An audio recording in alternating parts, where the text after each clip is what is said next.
Welcome to this journey through one of the most disturbing cases documented in the history of Alabama. Before we begin, I invite you to leave in the comments where you're watching from and the exact time at which you're hearing this narration. We're interested to know which places and what times of day or night these documented accounts reach. In the autumn of 1845, when the cotton stood tall in the fields of Dallas County, Alabama, a peculiar silence descended upon the Whitaker plantation. The sprawling estate, located 15 miles east of Cahaba, the former state capital, was known throughout the region for its profitable harvests and the stern disposition of its master, Josiah Whitaker. Neighbors spoke in hushed tones about the man's financial success, attributing it to his methodical approach to plantation management. But beneath the surface of prosperity lay a system of calculated cruelty that would eventually reveal itself in the most horrifying of ways. The first unusual occurrence noted by neighboring farms was the absence of Ruth at the local church gathering. Ruth served as the primary wet nurse at Whitaker Plantation, a position that allowed her to occasionally accompany the mistress, Martha Whitaker, to Sunday services. Her duties nursing the Whitaker children granted her this rare privilege among the enslaved. When questioned about Ruth's absence, Martha offered a thin smile and explained that Ruth had taken ill and remained at the plantation under care. The matter would have been forgotten entirely had Ruth ever appeared at church again. She never did. Joseph Fleming, a cotton buyer who regularly conducted business with Whitaker, would later recall in county records filed in 1865 that he had noticed something troubling during his visit in November of 1845. "The woman they called Ruth," he wrote in his statement, "appeared uncommonly thin, with hollows where her cheeks should have been, yet she continued to nurse the Whitaker infant as if nothing were amiss." Fleming noted that when he inquired about her health, Josiah Whitaker quickly changed the subject and directed their conversation back to cotton prices. What no one outside the plantation knew at that time was that Ruth Whitaker, not her real name, but the one given to her upon purchase, had given birth to twins merely 4 weeks before being assigned to nurse Martha Whitaker's 8th child. Born in Virginia in approximately 1827, Ruth had been purchased by Josiah Whitaker in 1843 specifically for her reproductive capabilities, as noted in the bill of sale preserved in the Alabama Department of Archives and History. The document described her as a healthy breeding woman of 18 summers, capable of producing strong offspring. The records discovered in 1867, hidden in a compartment beneath the floorboards of the plantation office, revealed the cold calculations that transformed Ruth's life into an unending cycle of torment. Josiah Whitaker had methodically documented his human livestock with the same precision he applied to his cotton yields. His ledger showed that Ruth had given birth to 5 children in total during her time at the plantation. 3 had been sold at auction in Montgomery by 1844, a fact noted with satisfaction in the margins as having recouped initial investment with considerable profit. What follows is drawn from testimonials collected by Freedmen's Bureau agents in 1866, accounts from neighboring plantation workers, and fragments of Ruth's own words as dictated to a northern journalist who visited Alabama during Reconstruction. Together, they tell the story of what truly happened at Whitaker Plantation during those autumn months of 1845. The morning began like any other on the plantation. The bell rang before dawn, summoning the enslaved from their quarters, simple wooden structures with dirt floors that housed up to 10 people each. Ruth emerged cradling her twins, a boy and a girl born small but healthy, while the other women prepared for the day's labor in the fields. Her body had not yet recovered from childbirth when Martha Whitaker's labor pains began. After a difficult delivery that lasted nearly 20 hours, Martha gave birth to a son who would be named Thomas. The plantation doctor, Robert Ashton, noted the child's robust size in his daybook, a healthy male of considerable weight, though the mother appears weakened from the ordeal. While Martha lay exhausted, Josiah Whitaker made a decision that would set in motion the events that bring us to this narrative. Ruth was immediately summoned to the main house. According to Sarah Jenkins, a house servant whose account was recorded in 1868, Ruth entered the master's study still wearing the same dress stained with milk from her own nursing. Josiah informed her that she would now serve as wet nurse to Thomas, in addition to her other duties around the plantation. "But Master Whitaker," Ruth reportedly said, "I have my own babies to feed." The response was swift and without room for negotiation. "Your purpose here is to serve this family," he said.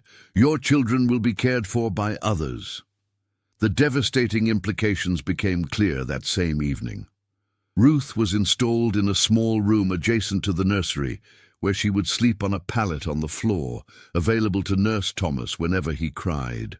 Her own twins were taken to the care of an elderly enslaved woman named Bessie, who had long passed her years of field labor and now tended to the children too young for work.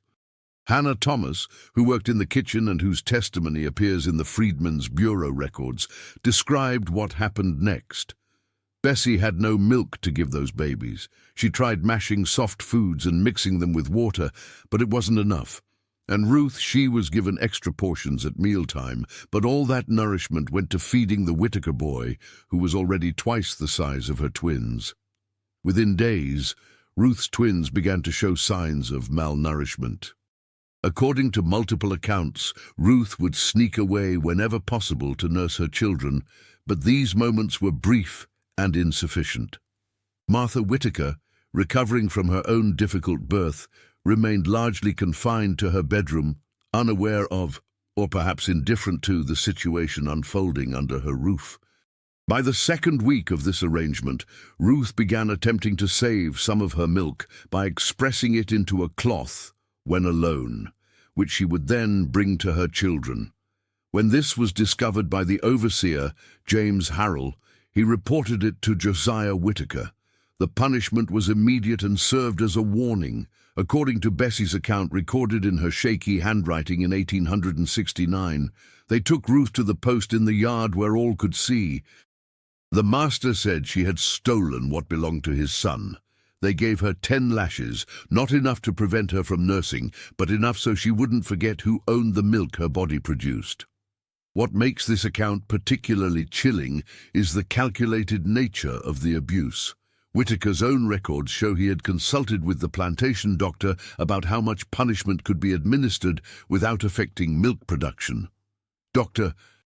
Ashton's reply, preserved in correspondence found in 1867, advised, "No more than 10 lashes administered to the upper back should preserve the woman's ability to nurse while ensuring compliance." By the third week, Ruth's son began showing severe signs of starvation. Bessie attempted to feed him with sugar water and softened bread, but without proper nourishment, the infant's condition deteriorated rapidly. Contemporary medical knowledge would now explain that without the antibodies present in mother's milk, the child would have been particularly vulnerable to illness. On the morning of December 3rd, 1845, Ruth's son died. There is no record of his name, or if he was ever given one, in Whitaker's meticulously kept ledgers. He appears only as male infant, deceased, with a valuation of potential loss calculated at $200. Ruth was permitted only 1 hour to mourn before being called back to nurse Thomas Whitaker. According to Sarah Jenkins, she returned to the main house with eyes swollen but dry, as though the tears had all been spent in that single hour. What no one in the main house noticed was that Ruth had begun a desperate attempt to save her remaining child. Hannah Thomas's testimony reveals that Ruth had started eating barely enough to sustain herself, deliberately diminishing her milk supply. She thought if she had less milk for the Whitaker boy, she might be allowed to keep some for her daughter. Hannah explained, but it only made the master angry when the child fussed from hunger. The overseer reported Ruth's diminished milk production to Josiah, who then consulted again with Dr. Ashton. The solution was as practical as it was cruel. Ruth would be forced to consume a specific diet designed to increase lactation, eating under supervision to ensure compliance. Furthermore, to ensure Ruth's cooperation, her daughter would be moved from Bessie's care to a cabin at the edge of the property, overseen by a field hand known for his loyalty to Whitaker. A fragment of a letter, discovered during renovations to the plantation house in 1928, suggests that even Martha Whitaker had begun to feel uneasy about the situation.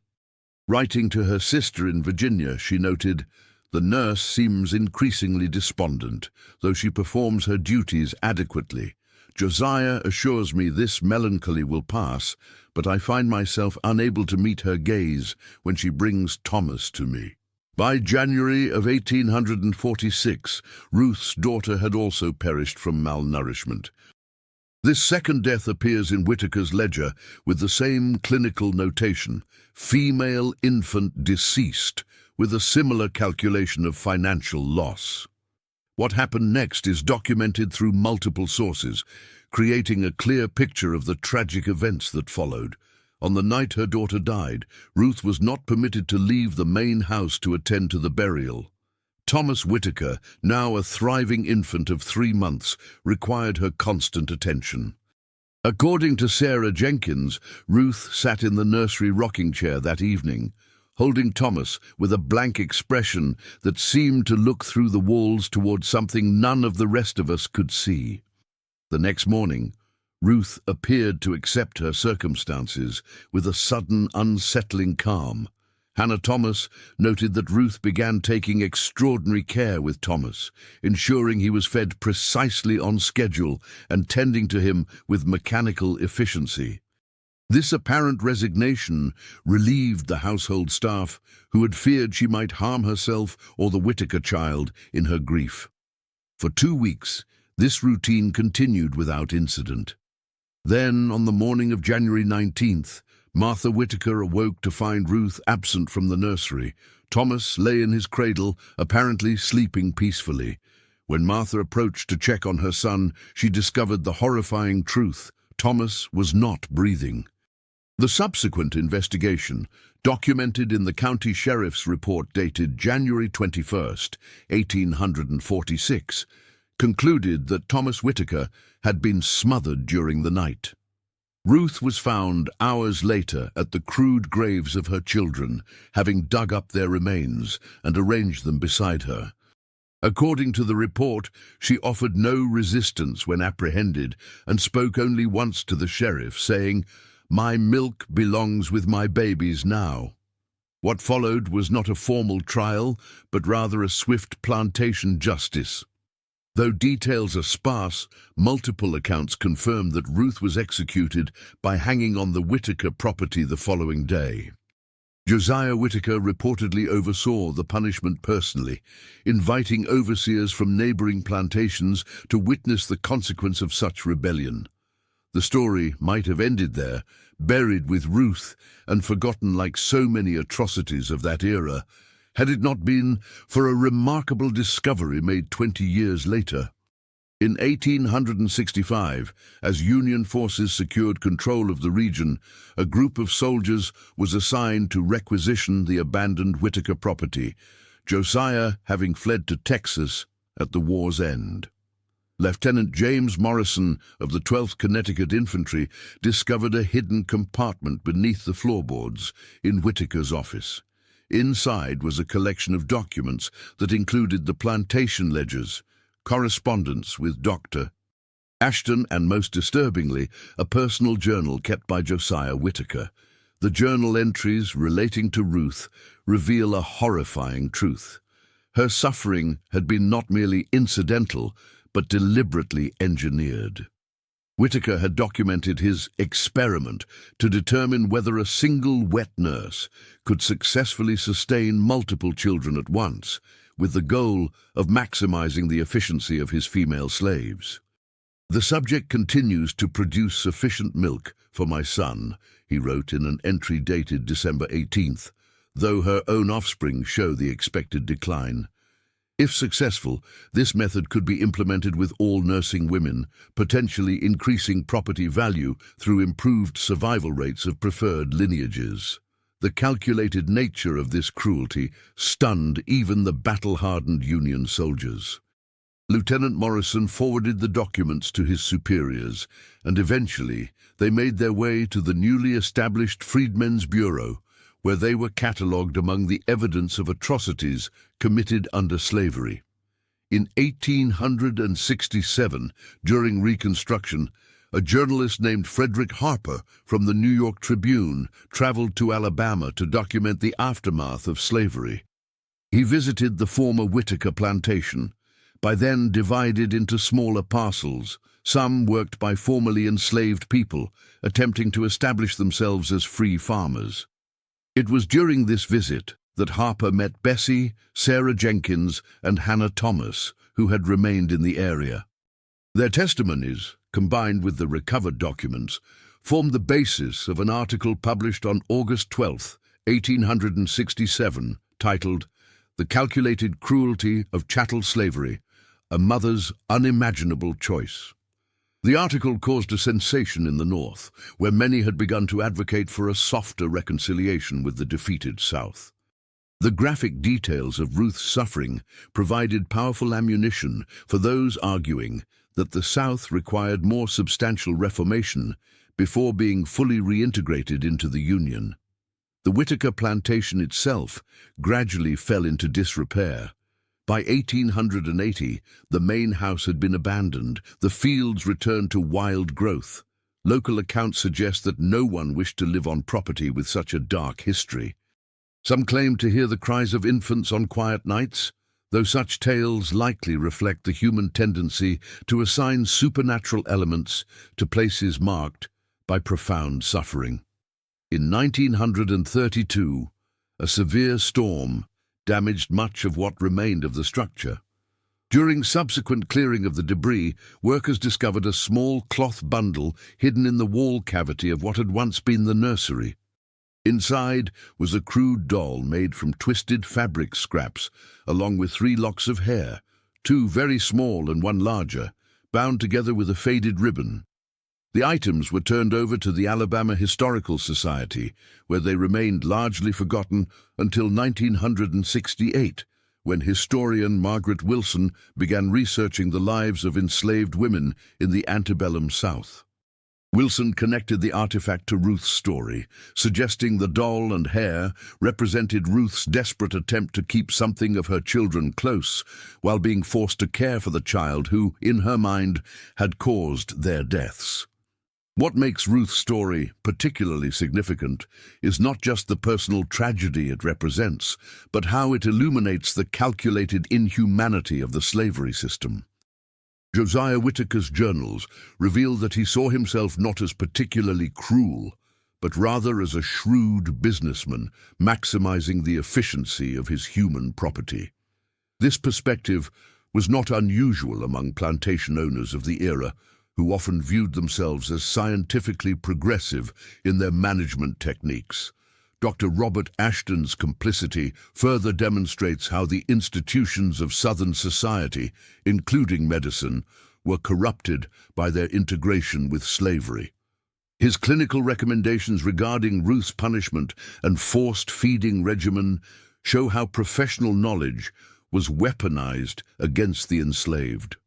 The story of Ruth Whitaker, a name assigned to her that erased her original identity, represents thousands of similar untold stories. Women whose reproductive capabilities were exploited, whose children were commodified, and whose maternal bonds were systematically destroyed in service to an economic system built on human suffering. As we look back on this dark chapter of American history, it is worth noting that no monuments stand to Ruth or her children. Their graves, like those of countless other enslaved people, were unmarked and have long since vanished beneath the soil of what is now privately owned farmland. The only memorial that exists is the documentation of their suffering, preserved through the unlikely survival of written records and oral testimonies. The last known reference to Ruth's story appears in a 1952 dissertation by a graduate student at Howard University who interviewed Sarah Jenkins' granddaughter. According to this account, Sarah maintained until her death in 1918 that she occasionally felt Ruth's presence in moments of personal hardship. "My grandmother said Ruth taught her that there are worse things than dying," the interview subject recalled. "Sometimes refusing to accept what cannot be borne is the only freedom we have." Today, the land where the Whitaker plantation once stood has been subdivided and repurposed multiple times. Nothing remains of the physical structures that witnessed such tragedy. But the echoes of what happened there continue to resonate through the documented record, reminding us that history is not merely a collection of dates and events, but a complex tapestry of individual lives, choices, and suffering that collectively shaped our present. As you drive along County Road 41 in Dallas County, Alabama, there is nothing to indicate that you are passing the site where Ruth and her children lived and died. No historical marker notes the calculated cruelty that took place there, or the desperate act of a mother who, having lost everything, chose to take the one thing valued by those who had destroyed her family. Perhaps the most fitting memorial is simply to remember her story, not as a sensationalized tale of horror, but as a sobering reminder of the human capacity for both extraordinary cruelty and profound resistance. The sound that still echoes across those fields is not the supernatural wailing imagined by local folklore, but rather the resounding silence of histories incompletely told, the stories of those whose names were changed or never recorded, whose suffering was documented only when it affected the financial interests of those who claimed ownership over them, and whose resistance, when it came, was labeled as madness rather than recognized as the desperate assertion of humanity that it truly was.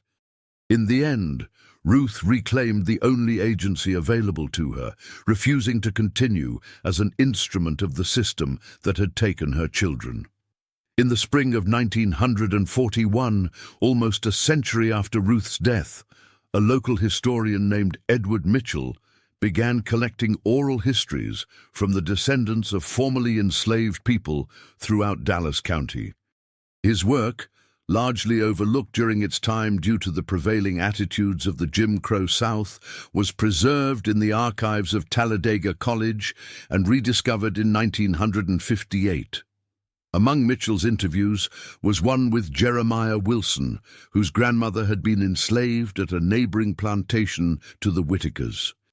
According to this account, news of Ruth's act spread quickly among the enslaved communities in the area, though it was spoken of only in whispers and behind closed doors. "They didn't talk about it directly," Wilson recalled his grandmother saying, "but the women would warn each other about being chosen as wet nurses. They'd say, 'Remember Ruth,' and everyone knew what that meant."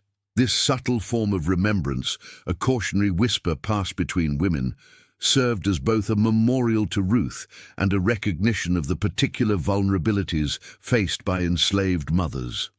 The phrase, "Remember Ruth," evolved into a coded expression of solidarity among enslaved women in central Alabama, a way of acknowledging shared suffering without risking punishment from overseers or owners who might overhear. Interestingly, a parallel narrative emerged among the white plantation families of the region. In letters exchanged between plantation mistresses throughout the late 1840s, references appear to the unfortunate incident at Whitaker's as a reason to modify certain practices regarding enslaved wet nurses. Martha Whitaker's sister, Eleanor Beaumont, wrote to a friend in 1847, "After what transpired at my sister's home, we have deemed it prudent to allow our nurse to keep her infant close. The inconvenience is preferable to the alternative." This pragmatic adjustment, born not of moral recognition, but of self-preservation, nonetheless resulted in marginally improved conditions for some enslaved mothers selected as wet nurses on plantations where the Whitaker incident was known. The ripples of Ruth's final act of resistance thus extended beyond her own tragic circumstance, subtly altering the calculus of how certain aspects of slavery were managed. During the Civil War, when Union forces occupied portions of Alabama, rumors of the Whitaker case reached northern ears through various channels. An account published in Harper's Weekly in August of 1862 referenced a slave mother in Alabama who, deprived of her own children that she might nurse her master's heir, chose to end the arrangement in the only manner available to one in her position. While details were sparse and the names changed, perhaps to protect sources, the core elements of Ruth's story remained recognizable. This version of the narrative contributed to northern perceptions of the South as morally corrupted by slavery, reinforcing abolitionist arguments that the institution degraded all who participated in it. It became one of many similar accounts circulated to counter Southern claims of slavery as a benevolent system. Ruth's suffering was thus transformed into a political instrument, her personal tragedy subsumed into the larger national conflict over slavery's future. After the war, during the brief period of Reconstruction, the Freedmen's Bureau documented numerous cases of former slave owners attempting to maintain control over the reproductive labor of formerly enslaved women. In 1866, a bureau agent in Selma reported, "Former masters continue to claim rights to the services of women who previously served as nurses to their children, attempting to bind them through unfavorable labor contracts that separate them from their own families." These reports explicitly reference the Whitaker case as an example of the extreme exploitation that the Bureau sought to prevent in the post-emancipation South. The very fact that Ruth's story was used as a reference point in official correspondence suggests its significance had transcended local memory to become emblematic of broader patterns of abuse inherent to the slave system. As Reconstruction gave way to the Jim Crow era, however, such acknowledgments of slavery's cruelties were increasingly suppressed in official Southern narratives. The emerging lost cause mythology portrayed slavery as a benign institution and former slaves as loyal and content. Within this revisionist framework, stories like Ruth's were either forgotten entirely or distorted beyond recognition. A Dallas County history published in 1910 makes oblique reference to a tragic incident involving a mentally unstable house servant at the Whitaker plantation, but attributes the event to the woman's inherent instability rather than to the inhumane conditions imposed upon her. This reframing, turning Ruth's resistance into evidence of her supposed inferiority, exemplifies how historical narratives were manipulated to justify both past slavery and ongoing racial subjugation. The site of the Whitaker plantation itself underwent significant transformations over the decades following the Civil War. After Josiah Whitaker fled to Texas, the property was briefly held by the Freedmen's Bureau before being sold to a northern investor in 1868. This absentee owner divided the land into smaller parcels, some of which were rented to formerly enslaved families attempting to establish themselves as independent farmers.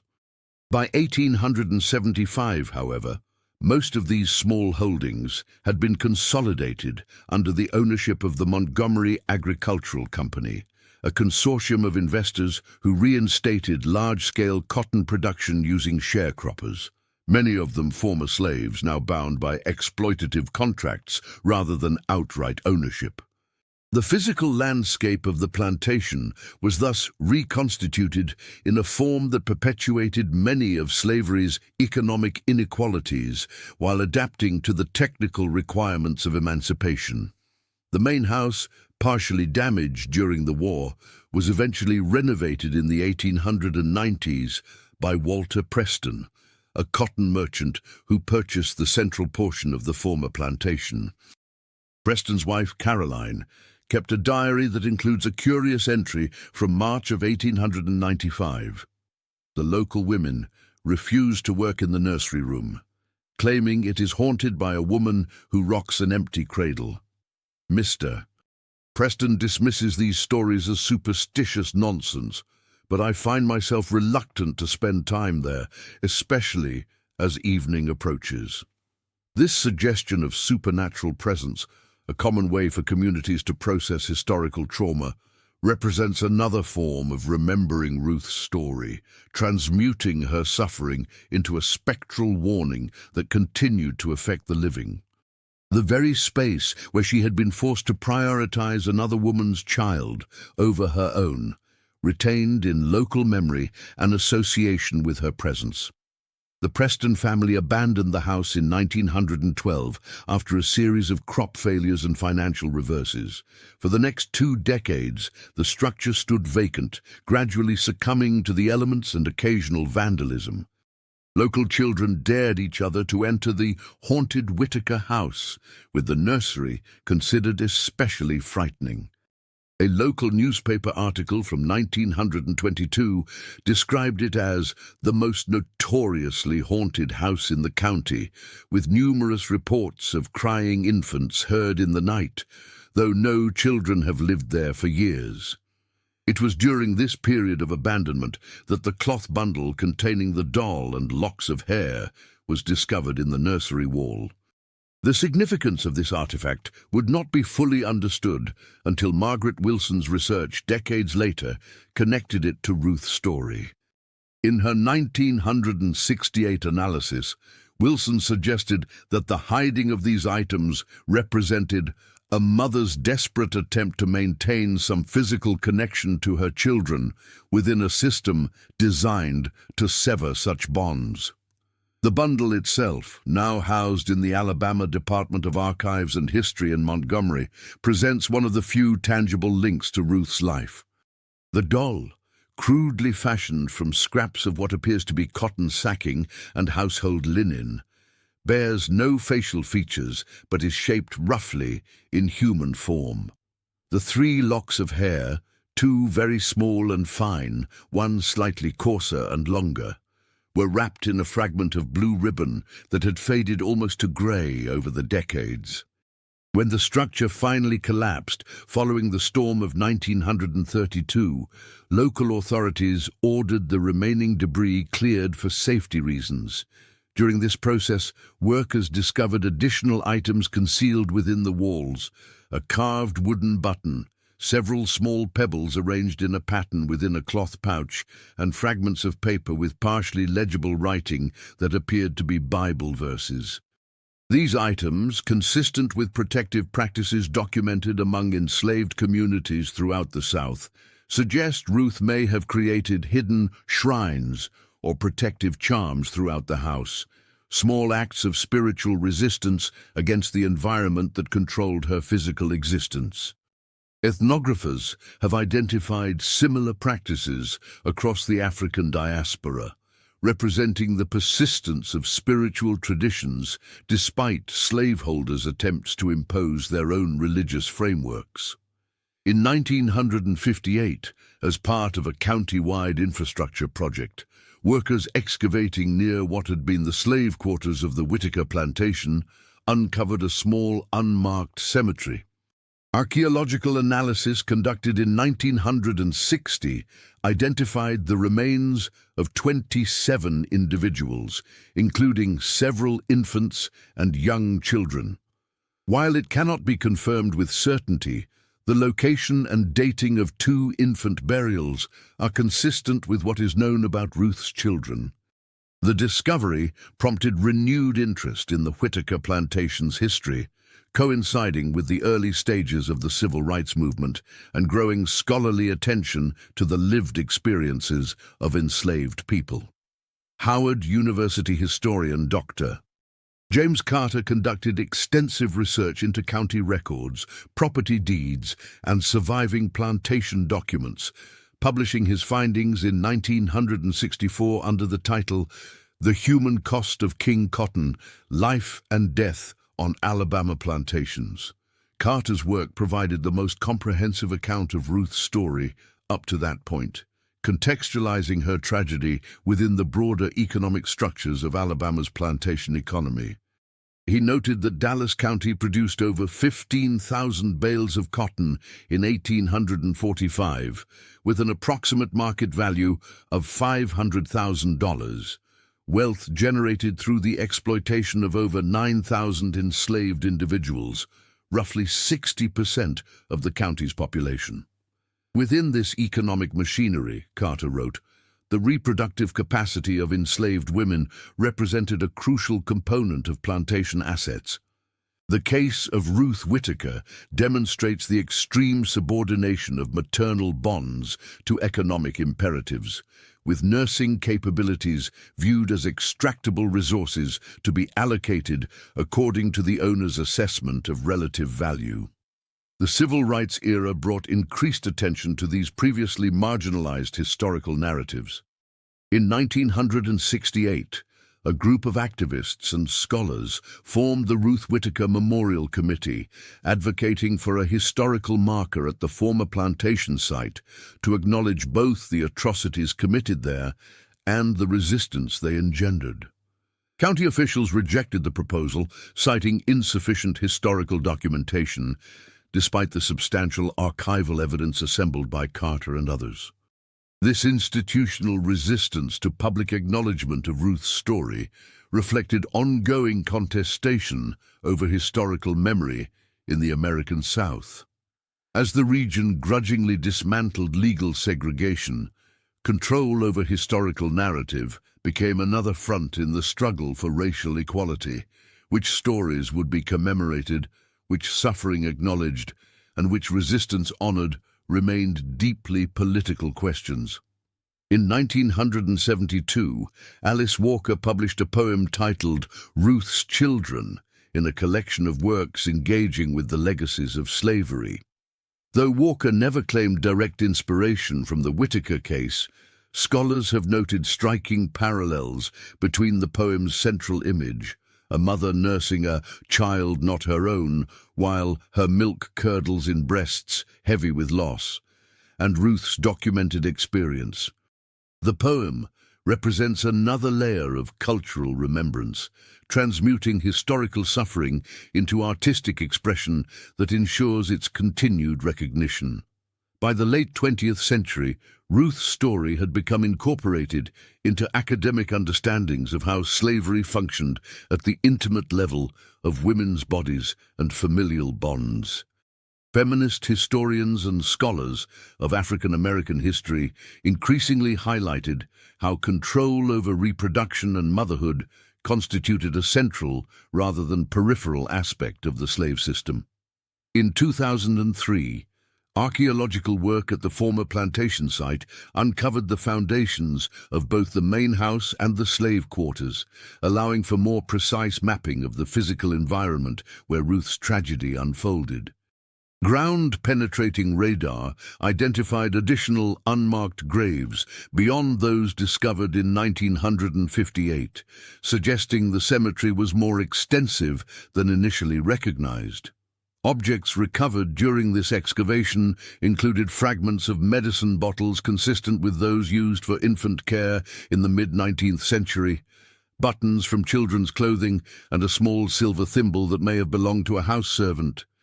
These humble artifacts provide physical evidence of lives otherwise documented primarily through the perspective of those who claimed ownership over them.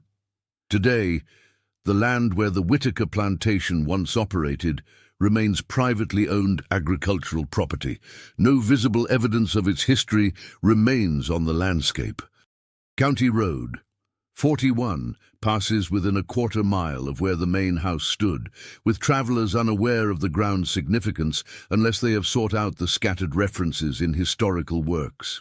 In 2012, a group of descendants of formerly enslaved people from Dallas County established the Cahaba River Valley African American History Project to document and preserve stories like Ruth's. Through oral history interviews, archival research, and community engagement, the project works to counter historical erasure and ensure that narratives of both suffering and resistance remain in public memory. Project Director Eliza Washington, whose own ancestors were enslaved on a neighboring plantation, emphasized the importance of Ruth's story in a 2015 interview. These weren't just atrocities that happened to unnamed, faceless people. These were individuals with dreams, with love for their children, with the same human desires and attachments we all share. Ruth's refusal to accept what was happening to her children, even at the cost of her own life, speaks to a courage we need to remember. The evidence of Ruth's existence, fragmentary documents, oral histories, archaeological remains, and the simple cloth doll she crafted, offers a window into the complex ways enslaved women navigated systems designed to deny their humanity and maternal bonds. Her story reveals both the extreme vulnerabilities created by slavery and the persistent efforts to maintain human connection despite those conditions. In many ways, Ruth's final act represented the ultimate form of resistance available within a system that had stripped away all other options. By refusing to continue as the instrument of her own children's deprivation, she asserted control over the one thing that remained within her power: her participation in the system that exploited her. That this assertion came at such terrible cost reflects not on her, but on the institution that created such impossible choices. Historian Darlene Clark Hine has written about what she terms the culture of dissemblance, developed by enslaved and later free black women, a practice of deliberate concealment as protection against exploitation and violation. Ruth's hidden shrine, the carefully preserved locks of her children's hair, and the doll secreted within the wall cavity exemplify this tradition of creating protected interior spaces beyond the reach of those who claimed ownership over every other aspect of enslaved lives. The fact that we know Ruth's story at all represents an accident of historical preservation: the discovery of Whitaker's hidden documents by Union forces, the survival of testimonies collected by the Freedmen's Bureau, the oral histories passed down through generations. For every such documented account, countless others have been lost to history, the experiences of enslaved mothers erased from the record, just as their children were often taken from their arms. What remains, ultimately, is the ethical obligation to remember, not merely as an academic exercise, but as recognition of humanity denied in its time. To speak Ruth's name, to acknowledge her children whose names we do not know, is to counter the dehumanizing logic that reduced them to entries in a plantation ledger. It is to insist that their lives mattered, that their suffering matters still, and that the systems which caused that suffering must be fully reckoned with rather than consigned to comfortable historical distance. As we conclude this account, we return to the image of Ruth at the graves of her children on that January morning in 1846. What thoughts occupied her mind in those final hours? What memories of her children did she hold close? These most intimate aspects of her experience remain beyond historical recovery. The private grief of a mother whose very capacity to mourn was constrained by her enslaved status. Perhaps the most profound form of remembrance is to acknowledge both what we know of Ruth's story and what remains forever beyond our knowing, to recognize the limitations of the historical record while refusing to allow those limitations to diminish the full humanity of those it incompletely preserves. The fields where the Whitaker plantation once stood continue to produce crops, the land's agricultural productivity uninterrupted by acknowledging its painful past. The county road carries traffic past the site with no marker to indicate its significance. But for those who know what happened there, the landscape itself becomes a text to be read, a place where cotton once grew from soil worked by enslaved hands, where a mother made an unimaginable choice, and where that choice continues to resonate through historical memory, challenging us to see clearly what was and what remains.